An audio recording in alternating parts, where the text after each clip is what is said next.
시장이 크게 확대되어 비교 우위에 있는 상품에 수출과 투자가 촉진되고 동시에 무역 전환 효과를 거둘 수 있다는 장점이 있으나 협정 대상국에 비해 경쟁력이 낮은 산업은 문을 닫아야 하는 상황이 발생할 수도 있다는 점이 단점으로 지적된다.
문제를 분석하고 해결하는 인간 능력에 역효과를 내는 특질을 알아봅니다. 그중 하나로 편견과 억측에 의지하고 영향받는다는 큰 문제가 있습니다.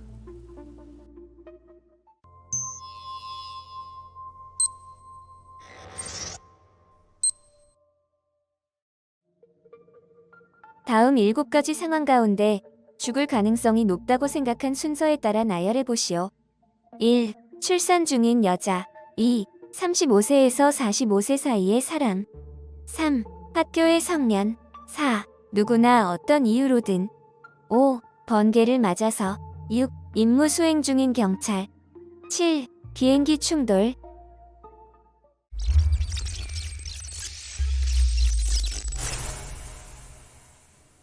실제 죽음의 순위와 확률은 다음과 같습니다.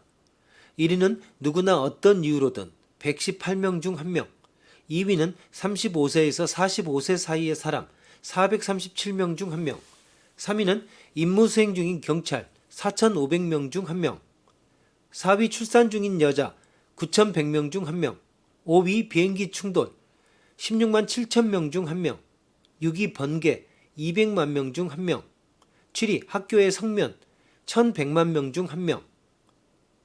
당신의 순위는 얼마나 정확했습니까? 여러 환경 중 어떤 환경의 위험도를 지나치게 과대평가했습니까? 만약 그랬다면 그렇게 생각한 이유가 문제를 객관적으로 분석하려는 능력을 방해하는 편견과 관련된 또 하나의 요인입니다.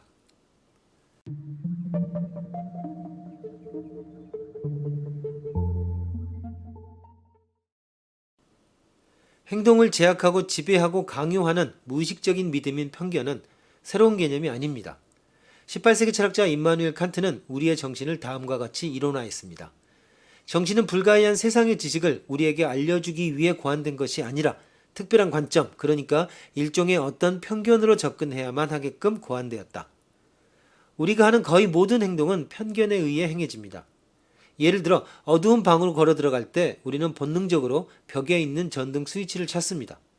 이 행동이 암시하는 것은 스위치를 올리면 방에 등이 켜질 것이라는 무의식적인 믿음입니다. 이전에 스위치를 올리면 등이 켜진다의 인과관계 패턴을 경험해 왔기 때문에 이것을 압니다. 경험을 통해 스위치를 올려도 불이 들어오지 않으리라는 결정을 하게 될 때까지는 계속해서 벽에 있는 스위치로 손을 뻗을 것입니다. 이제 나는 새로운 편견을 갖게 됩니다. 전구가 나가서 스위치를 올려도 등이 켜지지 않을 것이라는 편견을. 그러면 나는 새 편견을 바탕으로 편견을 따른 행동을 하다가 전구가 새 것으로 교체되는 시점에 원래의 편견으로 되돌아올 것입니다.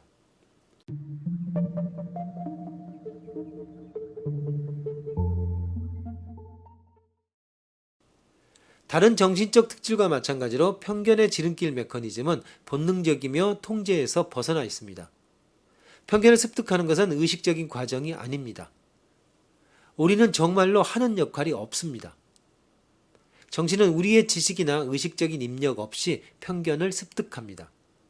그래서 원하든 원치 않든 우리는 편견에 사로잡혀 있고 편견은 생각하고 행동하는 모든 것에 영향을 줍니다.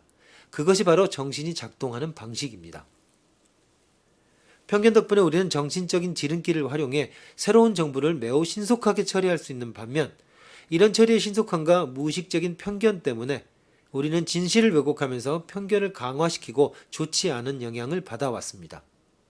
이런 이유로 우리는 편견과 일치하는 새로운 정보에는 높은 가치를 두어 편견을 강화하는 한편 편견과 일치하지 않는 정보에는 낮은 가치를 매기고 심지어 거부하기까지 하면서 편견을 유지합니다. 두 가지 이상으로 해석이 가능한 모호한 새 정보일 경우에는 편견과 일치하는 뜻은 취하고 관계없는 뜻은 버립니다. 이런 점에서 편견은 객관적인 진실을 숨어서 죽이는 치명적인 바이러스와 같습니다.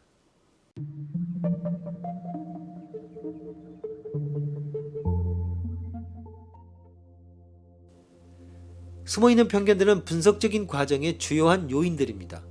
그것들은 문제에 직면할 때마다 갑자기 우리 삶에 뛰어듭니다. 편견은 컴퓨터 칩처럼 두뇌에 박혀서 문제가 발생하면 은밀한 작업을 수행할 채비를 갖추고 있습니다. 은밀한이라고 표현했다고 해서 숨어있는 편견들이 모두 유해하고 사악하다는 뜻은 아닙니다. 말씀드렸다시피 편견은 우리가 세상에서 효율적으로 살아가도록 해줍니다. 그러나 인간의 다른 본능적인 정신적 특징들과 마찬가지로 우리를 방황하도록 이끌 수도 있습니다. 왜냐하면 문제를 조망하는 근거가 되는 숨은 편견들을 규명하는 것은 호모사피엔스의 특징이 아니기 때문입니다. 따라서 우리는 부지불식간에 편견의 노예가 되어가는 중입니다. 더욱이 대부분의 편견들은 의식세계를 벗어나 숨어있기 때문에 그들의 존재를 인식하거나 우리의 분석과 결론 그리고 권고에 미치는 그들의 영향이 좋은지 나쁜지조차 알 수 없습니다.